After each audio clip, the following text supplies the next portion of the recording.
graças a Deus por estarmos aqui.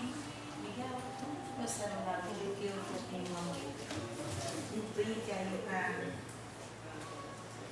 Glória a Deus. Exato. Que bom estarmos na casa do Senhor, ver a graça de Deus sendo manifesto em nossas vidas. Amém? Amém. Então vamos abrir a nossa Bíblia no livro escrito pelo nosso evangelista Lucas.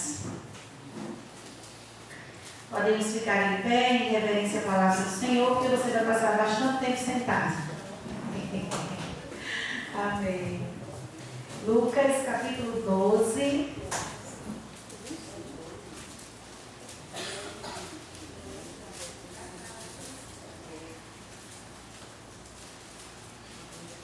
Quem achou, diga amém. Amém. Quem não achou, espere por mim. Vamos lá? Lucas 12, a partir do verso 35. Vamos ver. Atenção, a leitura é um pouquinho comprida, mas vamos lá.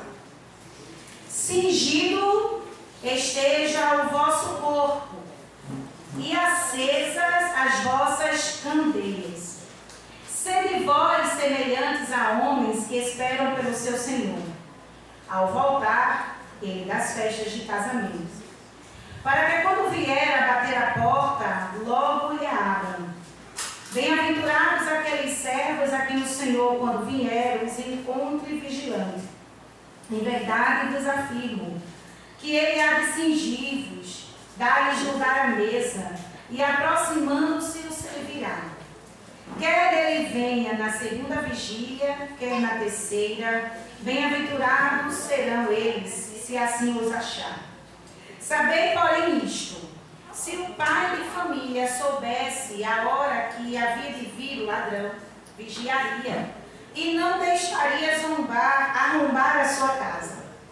Ficai também vós apercebidos, porque a hora em que não cuidais, o Filho do Homem virá.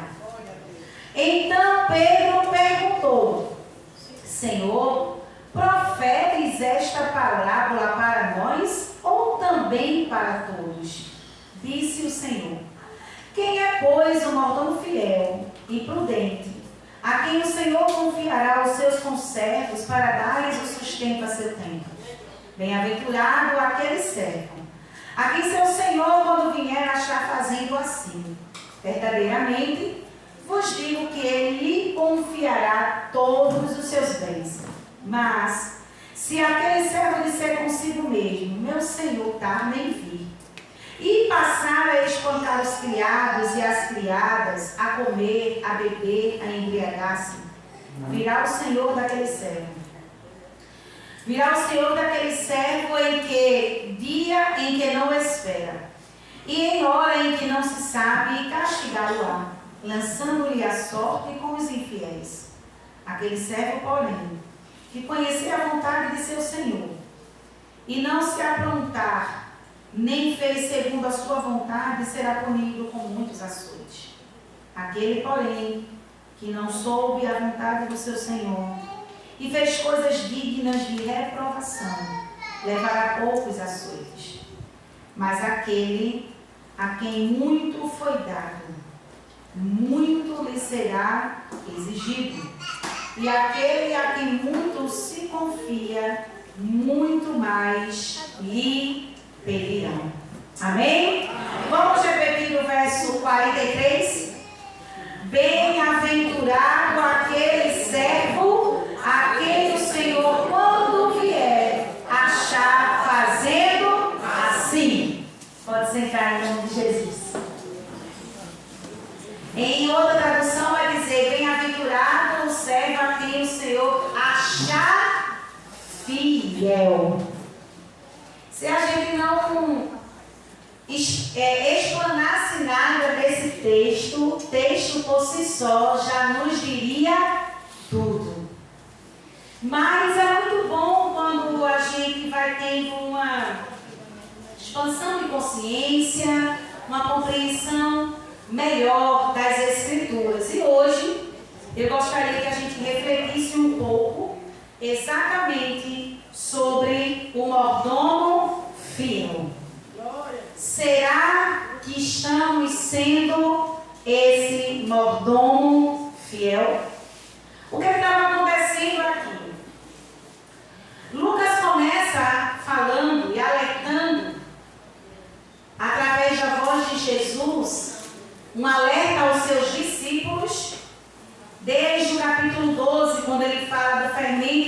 fariseus, Jesus começa a falar sobre o cuidado que os discípulos deveriam ter com uma vida de hipocrisia. Uma vida de temer mais ao homem do que temer a Deus.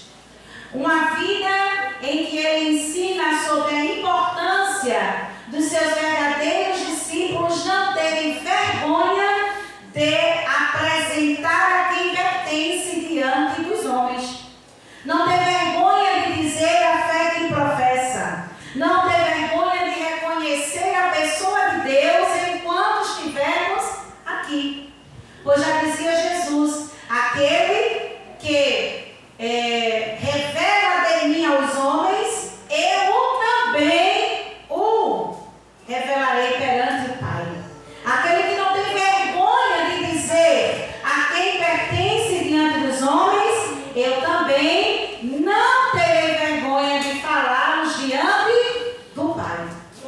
Então Jesus, ele começa trazendo essa clareza para os discípulos, de que eles reconhecessem ao Senhor diante dos homens, não tivessem medo de representar a sua fé. Quem aqui já ouviu falar do antigo crente 007? Já ouviu falar desse crente 007? Eram os crentes que agiam de acordo com o artista daquele filme. Que ele agia, mas ele se escondia para que ninguém reconhecesse quem ele era. Então era chamado o crente 007. Só sabia que ele era crente quem estava dentro da igreja com ele. Lá fora, ele tinha vergonha ou ele se escondia, de maneira que as pessoas não tivessem facilidade de saber que ele era um cristão. Então era chamado crente 007. Então, às vezes, quando a gente estava na escola ou estava na rua caminhando com alguém, tu é crente? Eu sou. Por que tu nunca disseste que é um crente 007? É um crente escondido, né? Que não se revela quem é. E aí, Jesus também começa a ensinar aos discípulos que ele não tivesse vergonha de confiar na dependência de Deus. Porque se falava muito no texto sobre a questão das riquezas. Então Jesus instruía para eles, olha, não há problemas em se ter, mas que vocês não confiem na riqueza do seu braço, mas confiem na provisão que vem de Deus. Jesus não estava dizendo que eles não deveriam trabalhar, que eles não deveriam se esforçar, que eles não deveriam fazer a sua parte.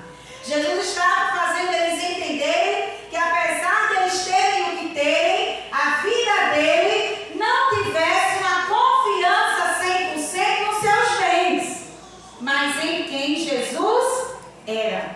Porque isso fazia com que eles compreendessem que por mais coisas terrenas que eles tivessem, eles deveriam conservar as coisas eternas. E as coisas eternas não se compram com dinheiro. As coisas eternas se adquirem caminhando com Jesus. Se adquire em uma fé professada fielmente ao Senhor, com o conhecimento da sua palavra e andando e crescendo na graça e no conhecimento de Cristo Jesus. Porque chegará o dia que todos os bens ficarão. Chegará o dia que as riquezas passarão. O caráter não se compra com dinheiro e não pode ser vendido por causa do dinheiro. Mas é o que muitas vezes nós vemos pessoas se vendendo e comprando outros por recurso. Mas um dia tudo isso passa e chega um momento que o dinheiro acaba. Mas aonde está alicerçada a fonte da nossa vida é o que vai permanecer. Então Lucas começa registrando nesse capítulo 12 esses ensinos que Jesus traz. Ele também apresenta a ideia que Jesus traz da mordomia desses bens. E o que é mordomia? Só para a gente ter uma noçãozinha aqui, esqueci de abrir a minha agenda. É muita informação no meu juízo. Mordomia, etimologicamente, significa o seguinte: é um termo que vem do latim, que significa majordomos, que quer dizer administrador de uma casa, ou administrador de algo. Mas, em contrapartida,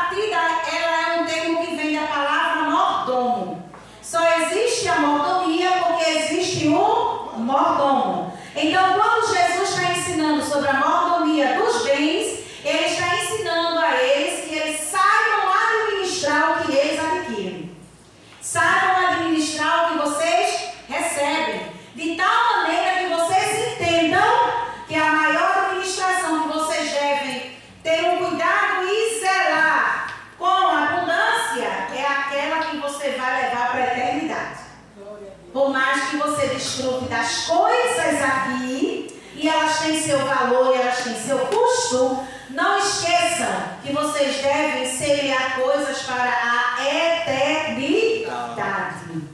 Nosso maior bem está na nossa eternidade. É a nossa maior riqueza. Não é à toa que Jesus já havia dito: aonde estiver o teu tesouro, ali estará o teu coração. Então, se o nosso coração estiver nas coisas dessa terra, a gente está muito distante da compreensão do céu. Mas nós devemos, como dizia o antigo escritor, andar com os pés na terra, mas o coração aonde? No céu. Os pés na terra, caminhando, buscando, alcançando, mas o coração fervendo pela eternidade. Fervendo por Cristo, que é o nosso bem maior. É aquele que nos deu o dom da vida e a possibilidade de uma eternidade segura. Por isso que às vezes muitas pessoas têm medo da morte, porque elas não têm segurança de para onde elas irão. Entende? Elas não têm segurança do que será depois dessa vida. E outros que não acreditam na volta de Jesus também não acreditam, porque acham que depois dessa vida aqui a gente vai se reencarnar em qualquer outro corpo, então está tudo certo. Eu me resolvo na segunda vida, né? Mas a Bíblia diz que só existe uma vida. Depois que partir daqui, a gente segue-se ao juízo. Não tem purgatório nem reencarnação para se pedir perdão lá. Você decide pela eternidade quando você está aqui. Depois daqui, você não decide mais nada. E Jesus falou mais do inferno do que do próprio céu. Por quê, pastora? Porque ele sabia que o inferno não era o lugar que a gente deveria ir. Que a gente deveria estar com o Senhor na eternidade. Então ele falou mais do inferno para que a gente entendesse que as nossas escolhas podem nos levar para lá. E não é para lá que ele quer que a gente vá. Porque o céu é ele. Ele é o doador da eternidade para a nossa vida. Então, Lucas registra isso e ele começa a trazer essa ideia que Jesus dá do cuidado desse mordomo, dessa pessoa que administre bem aquilo que o Senhor lhe concedeu. E o mordomo é aquele que zela por aquilo que foi colocado em sua responsabilidade, em suas mãos, e vai prestar conta ao proprietário daquele bem. E Jesus começa a trazer essa clareza de reconhecer a natureza desse cuidado, lembrando que não só o que a gente possui, mas quem a gente é, prestaremos contas ao Senhor. Nós somos mordomos e Deus nos deu um exercício de mordomia. A primeira mordomia que Deus nos deu foi a nossa vida. E nós temos que ser bons administradores da nossa vida. Não só do que a gente possui ou faz. Então, Jesus começou a trazer esses ensinos e Lucas vai registrando. E ele também encoraja os seguidores a, apesar de terem muito, também não serem possuidores apenas do que têm, mas aprendam a serem repartidores. Que aquilo que possuem não contamine o seu coração ao ponto de serem enrijecidos, mas sejam doadores. Sejam pessoas que partilham, sejam pessoas que dividem o que têm. Então ele começa a trazer a importância de que a gente não deve acumular o que a gente tem na terra, a gente deve fazer uso dela. Mas a gente não deve se preocupar em acumular tudo que tem, mas devemos acumular riquezas eternas. Quanto mais buscamos ao Senhor, quanto mais aprendemos do Senhor, quanto mais nos fortalecemos do Senhor, estamos buscando cultivar riquezas eternas, das quais ninguém poderá roubar de nós, a não ser que a gente abra a mão delas.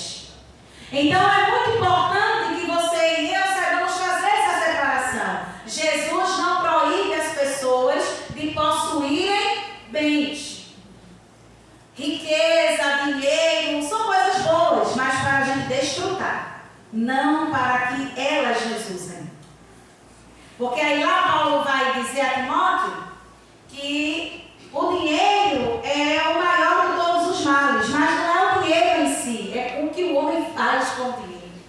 Porque se a gente não souber usar o que a gente tem, a gente se torna usado por aquilo que a gente possui. E aí a gente não desfruta da bênção de Deus. A gente acaba deixando de ser usado por aquilo que nos domina. Então Jesus passou a instruir e a ensinar que eles tivessem cuidado de não serem dominados pelas coisas terrenas.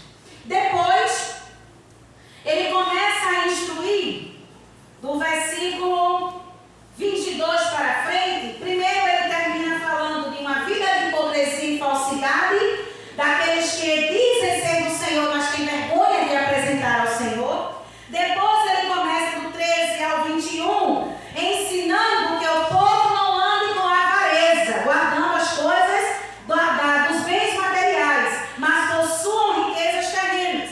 E depois do verso 22 ao 34, ele começa a instruir aos discípulos a terem o cuidado de não terem o seu coração desesperado pelas coisas dessa vida. E aí ele traz uma ressalva do que Jesus falou e escrito por Mateus lá no Sermão do Monte, no capítulo 6, verso 25 ao 34, sobre a solicitude da vida. Esses primeiros outros versículos só Lucas escreveu. De 1 a 21 você não vai encontrar em outros evangelhos, só em Lucas. Mas Lucas, ele também traz e reporta o que Mateus registrou, e dentro desse contexto ele traz também o cuidado com o desespero das coisas dessa vida. É quando Jesus orienta-os para que eles não sejam agoniados ou angustiados pelas solicitudes da vida. Porque o Senhor sabe de todas as coisas que eles precisam. E as dificuldades da vida nunca deixarão de existir, porque enquanto estivermos nessa terra, como humanos que somos, temos dificuldades, sim ou não? Teremos necessidade, sim ou não? Sim. A questão é se o nosso coração está na nossa dificuldade. A questão é o desespero diante da necessidade. A questão é o excesso de preocupação com aquilo que a gente vê que estamos precisando, ao ponto de muitas vezes cairmos e enveredarmos por um caminho que quebra os princípios de Deus por causa da nossa preocupação. A gente nega a fé por causa da preocupação, a gente negocia o caráter por causa da preocupação. A gente muitas vezes faz coisas oriundas por causa de uma preocupação, sim ou não? Sim. E Jesus começa a ensinar que o coração deles deveriam estar guardado dessas situações. Depois ele começa a instruir aos discípulos sobre a necessidade de estarmos prontos para nos encontrarmos com esse Senhor. E aí, de uma forma geral, Lucas começa a trazer de forma poderosa essa parábola que Jesus traz entre o servo vigilante que espera o seu Senhor. E é aqui que eu quero focar. Primeiro eu quis trazer as referências para você entender como nós podemos nos manter como um servo fiel. Então, no capítulo 12, do verso 35 ao 48, ele começa a nos instruir sobre a importância de refletir e vigiar e cuidar da nossa vida até que esperemos a volta do Senhor. E os sinais estão por aí em todas as partes, nos revelando que está mais próximo da vinda do Mestre. E aí Jesus usa uma parábola, dizendo assim, acompanha comigo. Cingido esteja o vosso corpo, acesas as vossas candeias. Sede vós semelhantes aos homens que esperam o seu Senhor, quando volta da festa de casamento, para que quando ele vier e bater a porta, eles abram. Ele faz essa comparação dos senhores que viajam e deixam seus servos cuidando das suas coisas. cuidando do seu rebanho, cuidando dos seus bens, administrando a sua casa. Lembra do mordomo? Do administrador? Ok. Então o Senhor viaja, deixa os seus escravos, seus administradores cuidando daquilo que é dele. E quando ele volta, a expectativa ou a esperança também desse Senhor é voltar e encontrar os seus servos dispostos. Encontrá-los no lugar certo, tendo realizado a missão que eles receberam. Por isso que ele faz essa comparação. Olha, quando ele volta, ele espera que ao bater a porta, os seus servos possam abrir. Por quê? Porque os servos também estão esperando o seu Senhor voltar. Assim como o seu Senhor está ansioso para retornar à sua casa e ver como os seus servos administraram aquilo que era dele, os seus servos também estão ansiosos para abrir a porta para o seu Senhor entrar. Aí Jesus usa essa comparação. Assim estejam também vocês prontos para que assim que o Senhor voltar, vocês também estejam prontos para abrir a porta para Ele entrar. E aí no verso 40, ele vai dizer assim: ficai vós também apercebidos, porque vocês não sabem, como os servos também não sabem, quando virá o seu Senhor. Porque se vocês soubessem quando o ladrão vai chegar na sua casa, você vigiaria, você organizaria tudo para que o ladrão não entrasse e não roubasse o que era seu. Sim ou não? Sim. Mas você sabe quando vai vir? Ele avisa: daqui a 15 dias vou assaltar a sua casa. Olha, ninguém ia ser roubado. Sim ou não? Não existiria nunca um boletim de ocorrência na delegacia de roubo.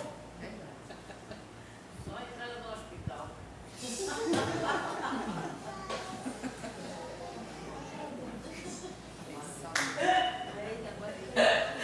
entrando no hospital, né, Marlena?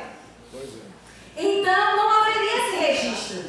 E aí Jesus faz essa comparação prática para que os discípulos entendam que eles, como bons discípulos de Cristo, seguidores do Senhor, que estão aqui, que estavam aqui administrando aquilo que o Senhor lhes deu, eles deveriam estar atentos e vigilantes para não perderem desatentamente os sinais da chegada do seu Senhor. Mas estivessem prontos, que ao observar o sinal, entender, o nosso Senhor está voltando, vamos abrir a porta para Ele entrar. E aí Jesus vai e diz: ficai vós também apercebidos, porque a hora em que vós não cuidais, ou seja, quando vocês não souberem, não tiverem nem pensando, o Filho do Homem virá. Aleluia. Quando vocês menos esperarem, discípulos, quando vocês menos estiverem atentos, o Filho do Homem vai voltar. E quando ele voltar, vocês vão precisar estar prontos. Aí Pedro lança a pergunta: mas Senhor, tu está dizendo isso para nós ou para todos? E aí Jesus faz uma outra comparação. Quem é, pois, o mordomo fiel e prudente, a quem o Senhor vai conservar os seus conservos? Ele não lhe dará tempo para esse sustento? Ou seja, Jesus está dizendo: entenderão a minha mensagem aqueles que de fato andam comigo, aqueles que de fato sabem quem eu sou.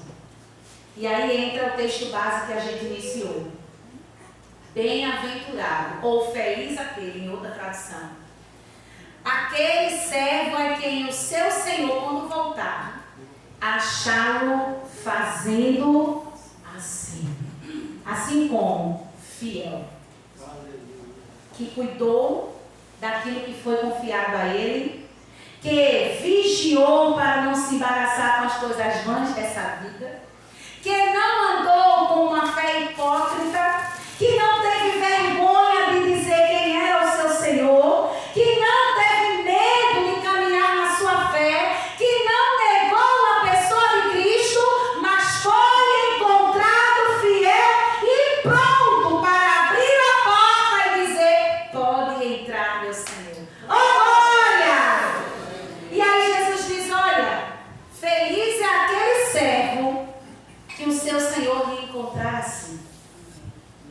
cumprindo fielmente aquilo que ele foi confiado.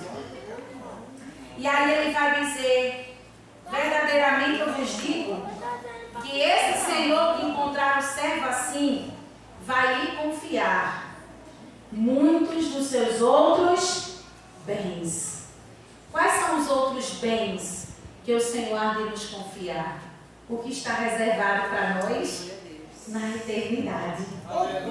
Ser fiel até a morte, dar-te-ei a coroa da vida, dar-te-ei o galardão, estarás comigo nas ruas de ouro, terás a salvação e terás a honra, se fores encontrado fiel. E nessa noite, quando eu estava refletindo sobre esse texto, eu gostaria muito que nós pudéssemos refletir e absorver que tipo de mordomo e de servo estamos sendo para o Senhor. Como está sendo a nossa espera? Vamos abrir a janela para Jesus ou vamos abrir a porta? Jesus não entra por janela. Jesus não entra por janela. Jesus não pula como o ladrão e salteador, segundo Lucas 10. João 10. Ele entra pela porta. E isso confirma o que o nosso querido João escreve lá no Apocalipse. Eis que estou à porta e bato. Aquele que abrir, eu entrarei com ele, cearei com ele e ele comigo. Você está postos à porta para abrir para Jesus entrar, ou você está na janela? Como estamos nos preparando? Como mordomos fiéis, apercebidos ou mordomos distraídos? O nosso Senhor veio, cumpriu o seu ministério, cumpriu o propósito de Deus nesse tempo aqui e deixou para nós a responsabilidade de administrar as coisas aqui até que Ele volte. É verdade. E como é que nós estamos nos posicionando nisso? Como estamos administrando a nossa vida, nossos talentos, nosso tempo, nossos bens, nossa família, nossa mente, tudo que Deus nos deu, como bons mordomos, estamos administrando de maneira que Jesus volte e nos encontre fiel? Ou será que nós estamos usando a nossa vida ao nosso bel prazer, achando que não existe ninguém a qual prestaremos conta dela?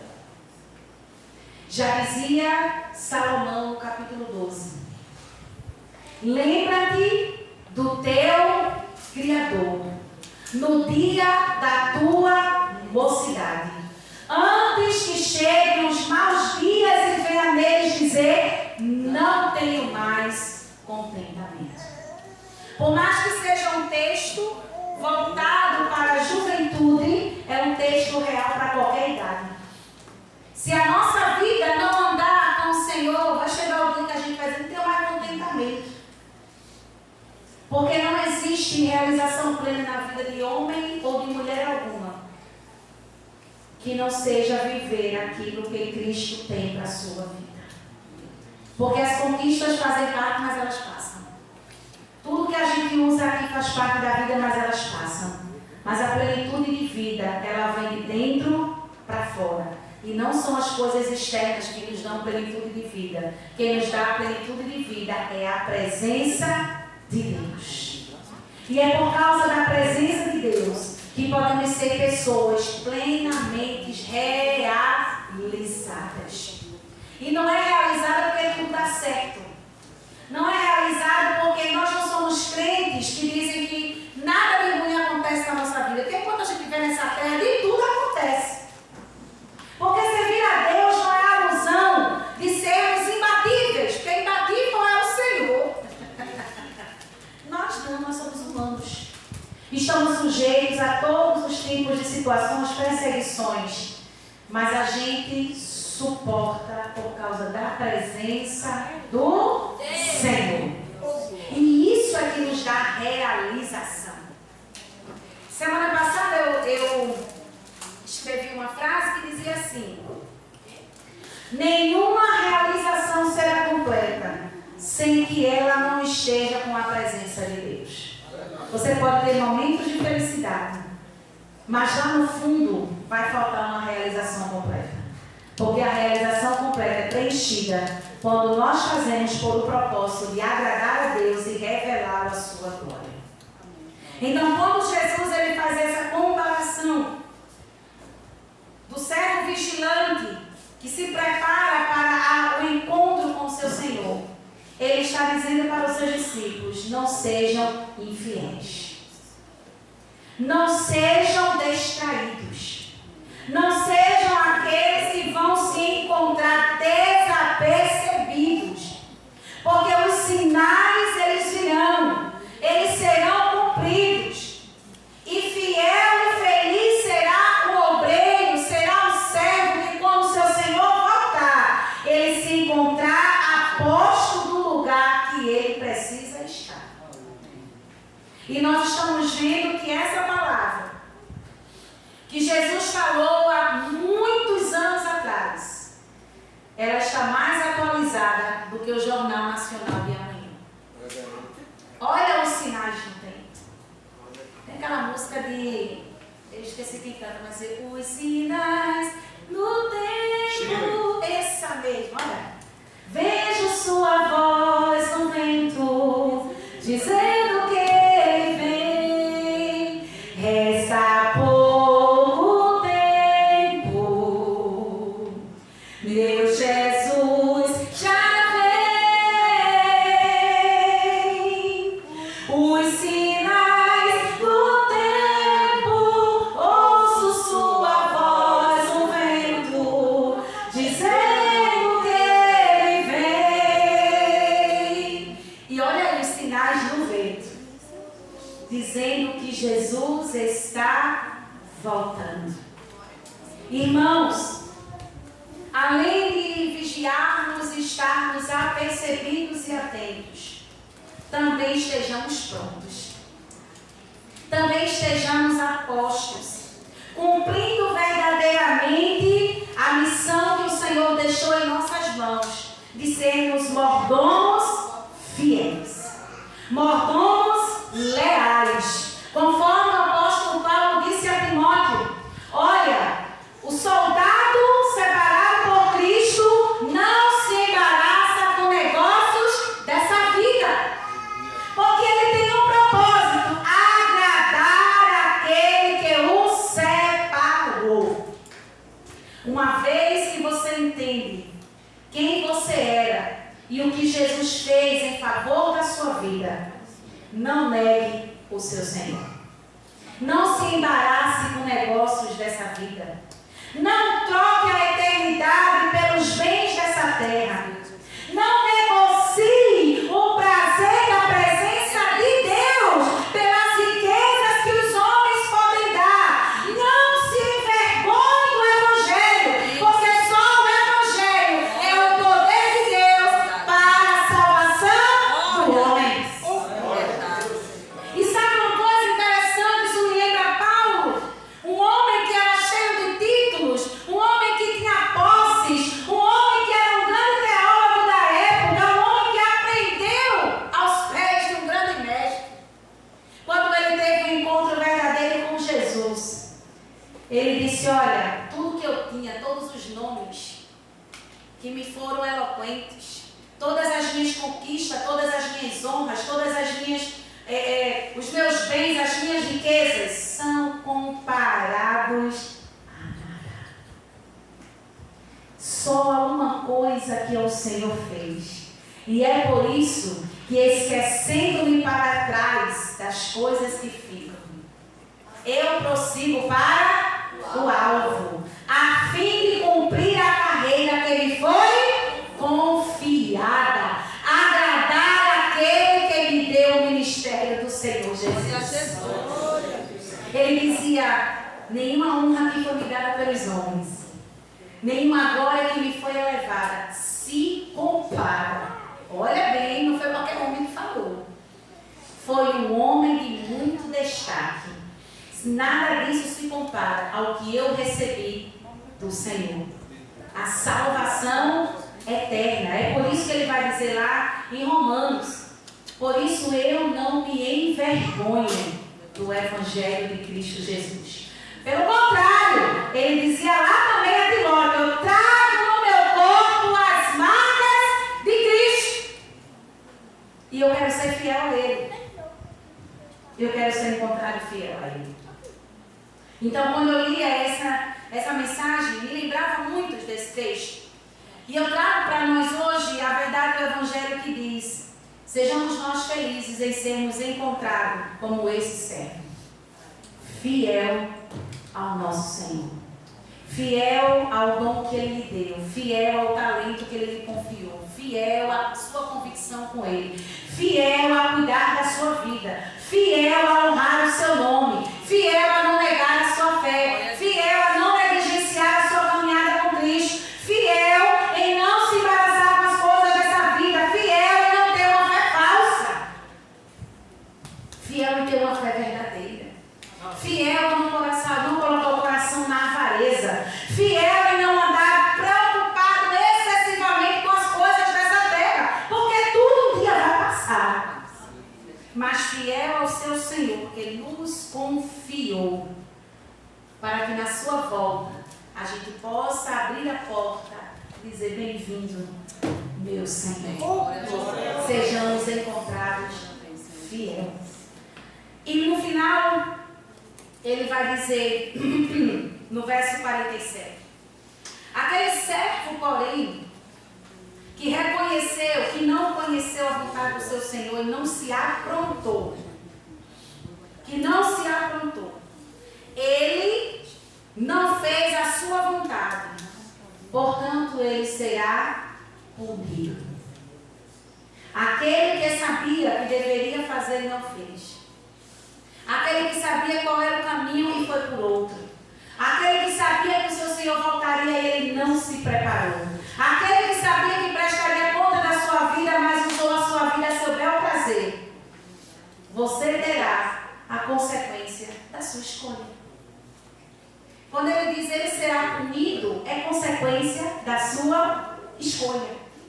Quando nós escolhemos ir por um caminho que não é o caminho da salvação, não é simplesmente um castigo de Deus, é consequência da nossa escolha. Porque se a gente escolher o caminho para a vida nós teremos. Mas se escolhermos o caminho da morte, a morte também teremos. É o mordomo infiel. Eu não posso usar o cavalo, senão eu vou negar a Bíblia. Eu não posso dizer que não é, porque a palavra está dizendo: será este punido. Será esse consequenciado da sua própria escolha, de saber o que deveria fazer e assim não fez. Saberia que deveria cumprir os seus princípios e esse não os cumpriu. Sabia que deveria ser um mordomo fiel e esse não foi. Você colherá as consequências da sua escolha.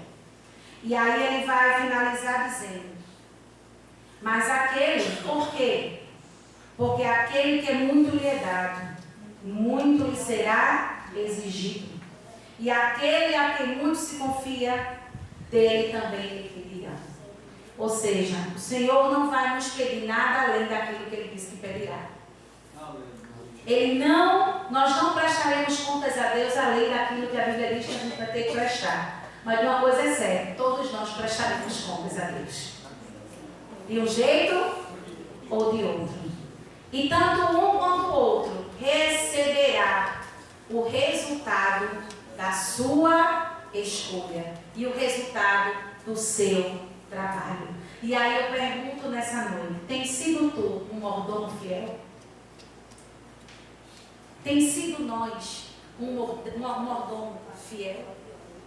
Um servo que tem seguido a direção do seu Senhor? Quem tem governado a sua vida? Quem é o governador da sua vida? Quem é que que está no seu governo, na sua direção, na sua orientação? É o sistema?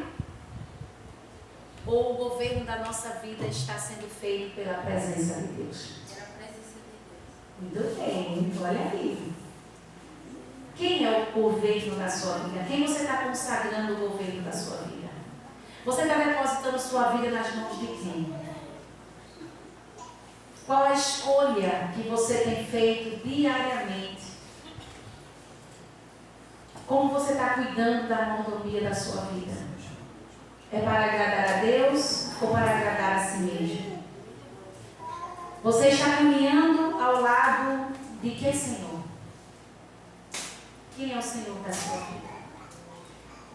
Saiba de uma coisa.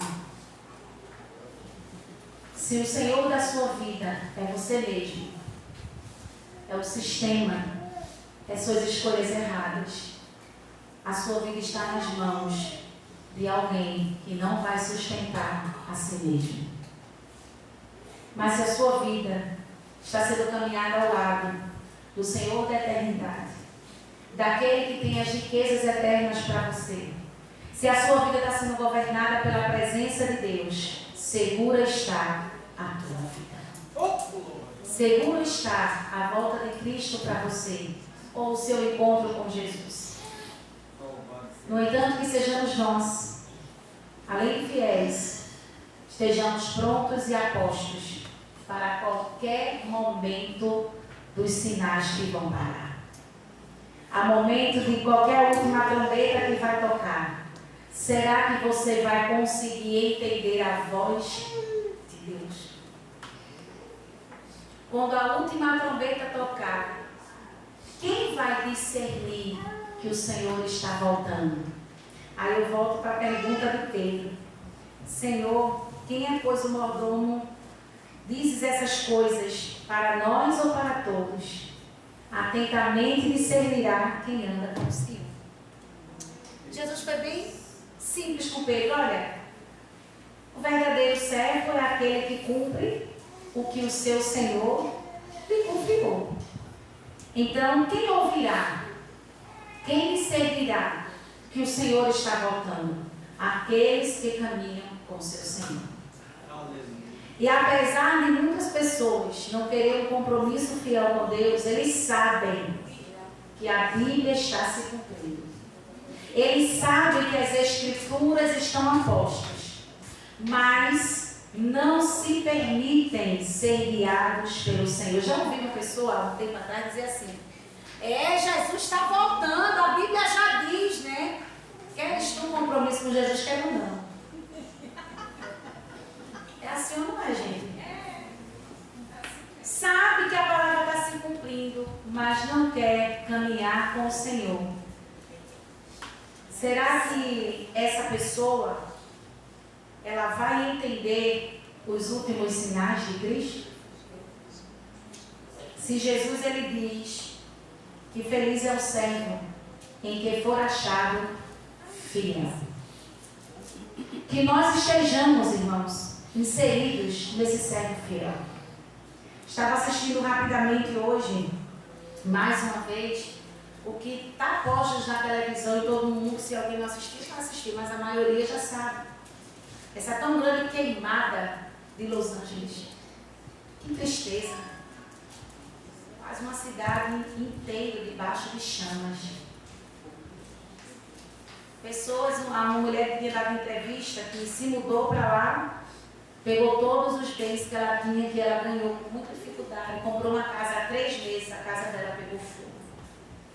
E agora ela não sabia mais para onde ir. E quando você vê as imagens, né? Tem uma imagem até de um cachorrinho no meio do fogo. E o bombeiro, é uma imagem bem interessante. Essa aí é uma imagem de um casal. A do casal é o casal abraçado, olhando sua casa pegar fogo. E não podendo ir lá para fazer nada. Porque a queimada tem em todo lugar. E o bombeiro do lado deles, assim, sem poder fazer nada. Ele não tem água que apaga aquele tamanho de fogo. Tem que se esperar o processamento da coisa. Aí verso essa imagem, passa o soldado de joelho, Ou um cachorrinho olhando para ele morrendo queimado, como se estivesse pedindo socorro, mas como que ele vai sair dali? E quando a gente vai para a palavra de Deus nos sinais do tempo, lá em Mateus 24, quando Jesus começa a alertar os discípulos dos sinais da sua volta, a gente vai vendo que tudo que está acontecendo ao redor não é que Deus está agindo com maldade sobre a terra, é que a terra ela está sentindo os sinais da volta de Jesus.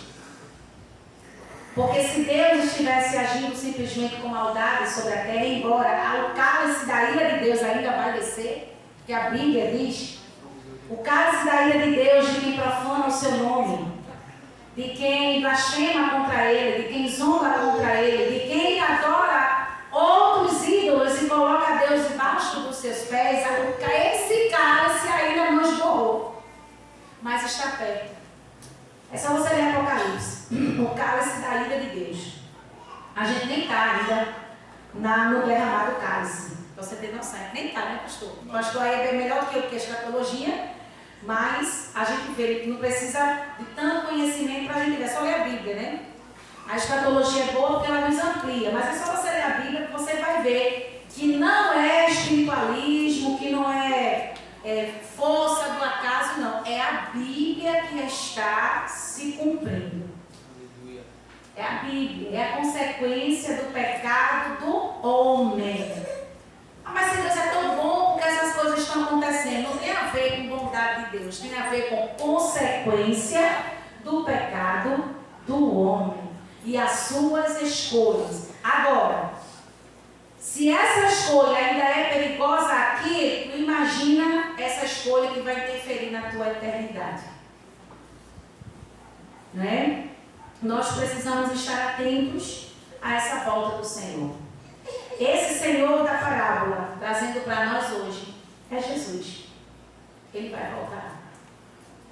E nós somos esses servos que precisamos ser encontrados, vigilantes, atentos, apercebidos e dispostos para se encontrar com o nosso Senhor. Bem-aventurado aquele que for encontrado fiel. Que nessa noite, irmãos, reflitamos que tipo de mordomo você está sendo. Como você está cuidando da sua vida e de tudo o que Jesus lhe confiou. E há aqueles que ainda não tomaram a sua decisão. Saiba que você também se encontrará com Jesus. Mas o propósito de Deus é que você, além de se encontrar com Ele, você vá com Ele para a eternidade também. Mas para isso, não só eu quanto você precisamos ser encontrados fiéis diante de Deus. Não se embarace com as coisas dessa vida. Não se iluda com as riquezas. Elas acabam, viu? E elas não compram sua salvação. Conquiste, trabalhe, porque você tem suas necessidades, como todos nós temos. E Deus nos deu inteligência para isso. Para gerar, mas não para colocar o coração nisso. Porque o dia de amanhã, nem uns minutos, nem sei se chego em casa hoje. Nem sei se chego em casa hoje. Porque eu não tenho o domínio do tempo na minha mão. Mas eu sei de uma coisa, se eu não chegar na minha casa, eu vou chegar diante de Deus. A diferença é que eu quero chegar fiel. É que eu quero ser encontrado fiel. Então a palavra dessa noite, decida ser fiel a Deus. Decida ser um mordomo fiel ao seu Senhor. Não abra mão da sua salvação pelas vãs coisas dessa vida. Não vale a pena. Não são ouro. São apenas ilusões. Mas aquilo que Jesus disse, Ele cumpre na nossa vida. Sua salvação custa mais caro do que qualquer ouro que você possua nessa terra. Sua salvação, sua fidelidade a Deus vale muito mais do que qualquer coisa que você tiver que renunciar nesse mundo. Que o Senhor abençoe o seu coração.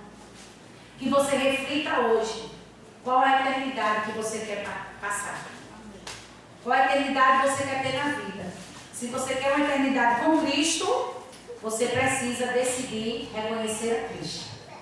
Se você quer uma eternidade longe de Cristo, permaneça nas escolhas que você está fazendo até hoje. Mas lembre-se de uma coisa: quando passar dessa vida lá, você não vai decidir mais. Lá você não vai poder dizer: peraí, Jesus, deixa eu orar. Peraí, Jesus, pastor Silvio. Não. Eu estou lá não. Não tem como não. Sabe a parábola do rico e Lázaro? Aquela parábola é muito profunda, né? Está lá o rico. Lázaro. Lázaro representa o salvo, né? E o rico representa aquele longe de Deus. Lázaro, olha aqui água no teu dedo, na minha boca, que aqui está muito quente. Olha, avisa os meus parentes para eles não virem para cá. Lázaro, vai lá, avisa. Conjecturando, avisa minha mãe, meu pai, meus irmãos, que o lugar onde eu estou, eu não posso mais sair. Avisa. Aí na palavra assim, ó. Se os vivos foi avisado, eles não creram, quanto mais se disser que o morto que fala. Como crerão? Então, queridos, as suas escolhas definem o seu futuro, assim como suas escolhas definem a sua eternidade. Então, não é Jesus, o segundo jargão que diz assim: ele partiu, que Deus o coloque em bom lugar. Não, Deus vai colocar ninguém em bom lugar. Olha, desmistifique essa frase aí, geracional. Tem a ver com Deus, não. Eu ouvia muito isso quando eu era adolescente. Quando eu ia para o sepultamento. Faz tempo não, foi ontem, pastor. Eu ouvia muito. Era uma pessoa muito querida. Era uma pessoa muito amada.